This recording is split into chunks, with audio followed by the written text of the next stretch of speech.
What's up, gang, and welcome to Talking Vegas All Day with me, K.A. I'm your host, K.A., and today we're going to be talking about Las Vegas World. You remember that? The crazy Bob Stupak hotel and casino that became the Stratosphere? Well, we're going to be talking about that today on Talking Vegas All Day with K.A. But before we get started, make sure to click that like button, hit subscribe, and punch that notification bell so you can get up to date when we drop new episodes. And also follow my podcast now, Talking Vegas All Day with KA. It's available on Spotify and most major platforms. So without further ado, let's go ahead and get started. Let's go to Vegas, baby. Let's go tonight. Right now. Let's go to Vegas. We'll stay up all night. Let's go to Vegas. Let's get away. For those of you that aren't familiar with Las Vegas World, it was basically the brainchild of Bob Stupak. And the next couple episodes, we're going to be discussing this, man, because I've heard stories from locals out there. I've seen things on Vegas, and this is one that I just want to talk about because I didn't know much about it, and I would see all these iconic images of Las Vegas World. What was it?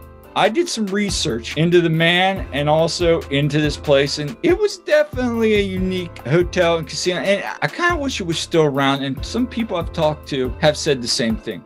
What was Las Vegas World?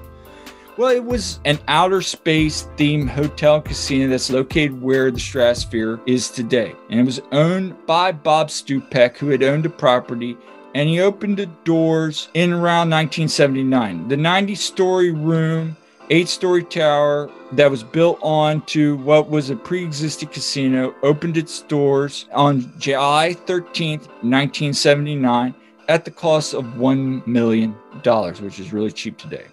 They had the famous tagline, "Sky's the limit," which is very outer space themed. At first, though, it didn't get much success, mostly just because of its location at the time, but also because it was kind of brand new. People didn't really know what to expect of it. It had some weird rules, which we'll talk about a little bit later.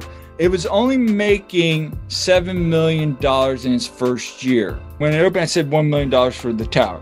The actual whole refurbishment cost more around $7 million to get the whole project started. So basically, it ended up breaking even their first year. However, it did make money. It actually ended up making about $100 million in gambling revenues at its peak. Once it opened in 79, it continued to build. Its popularity grew. Stupak was doing great things. And then in 1983, the expansion for a second tower, which was a 25-story, 400-room tower, complete with a mural of an astronaut voyage, which at the time was the largest mural in the world by Guinness Book of World Records, open.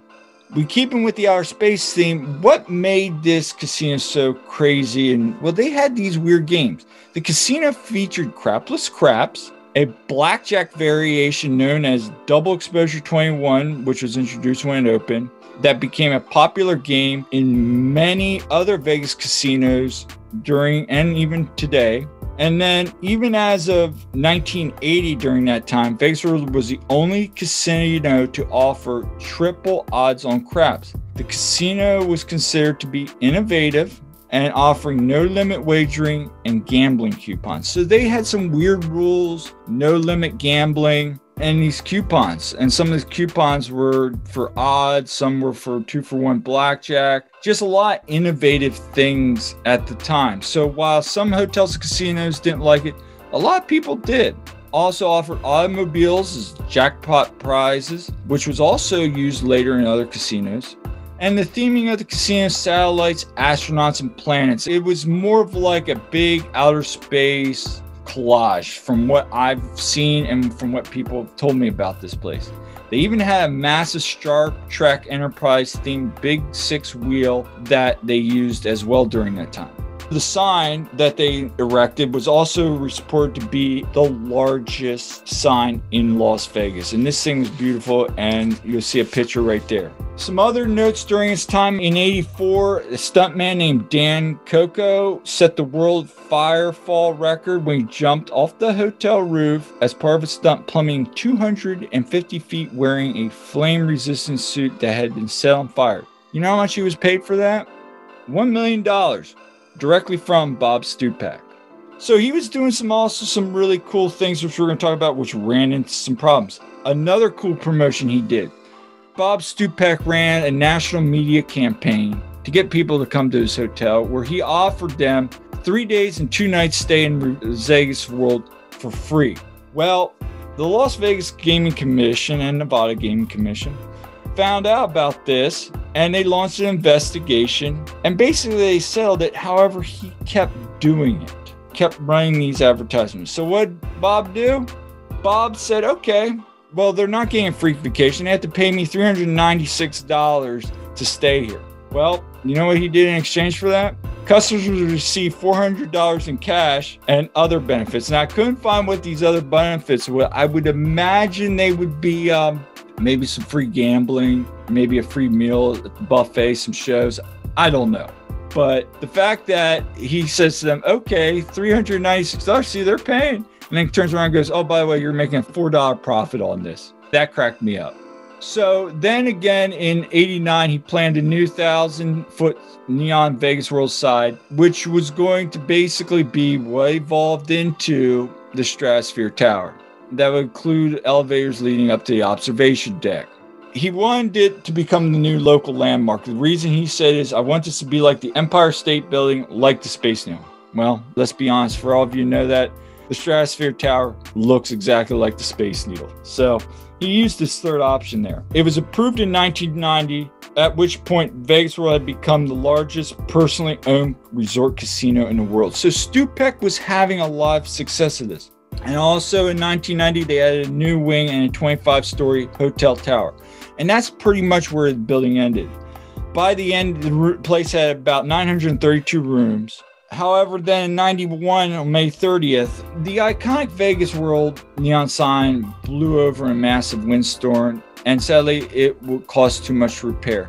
There was other issues such as fires, but basically by that point, Stupak had planned to build another resort, partnered with Grand Casinos, which purchased 33% of the Stratosphere, which he had planned on building right next to it, and acquiring the shares, and they basically merged into Stupak's Stratosphere Corporation. By the end of that, Stupak decided he was going to close down Vegas World, merge that in, and make one grand resort, which would be the Stratosphere, and it closed in February 1st of 95. So basically, for 16 years, Stupak ran one of the greatest casinos. And I really like this because I've seen pictures. The odd odds sound amazing. And I'd like to hear from you. Who out there was there? Who there gambled? They had a long-running comedy act. I forget the name of it off the top of my head. And they had an Elvis impersonator as well in their shows. So their shows were great. I heard mixed reviews on some of their food, but I heard it was just a fun time and that the locals loved it. So I want to hear your comments. We're going to be talking about Bob Stupak a lot more this month. I want to talk about him, the person. I do want to dive into the Stratosphere, even though it's not a history of kind of thing, because it's still going on today. So it's going to be more like the D. And I just want to talk about the beginnings of him too. What he did as a poker player, a gambler, the Gambling Hall of Fame he had. And I also have a couple interesting stories that I need to run by before I drop them. The man was a unique man. This casino fit him perfectly. That's all the time we have today on Talking Vegas All Day with KA. Hope you enjoyed this episode. Click subscribe, hit that like button, and leave a comment on your way out. And remember, again, check out the podcast on Spotify, and we look forward to seeing you next time on Talking Vegas All Day with me, KA.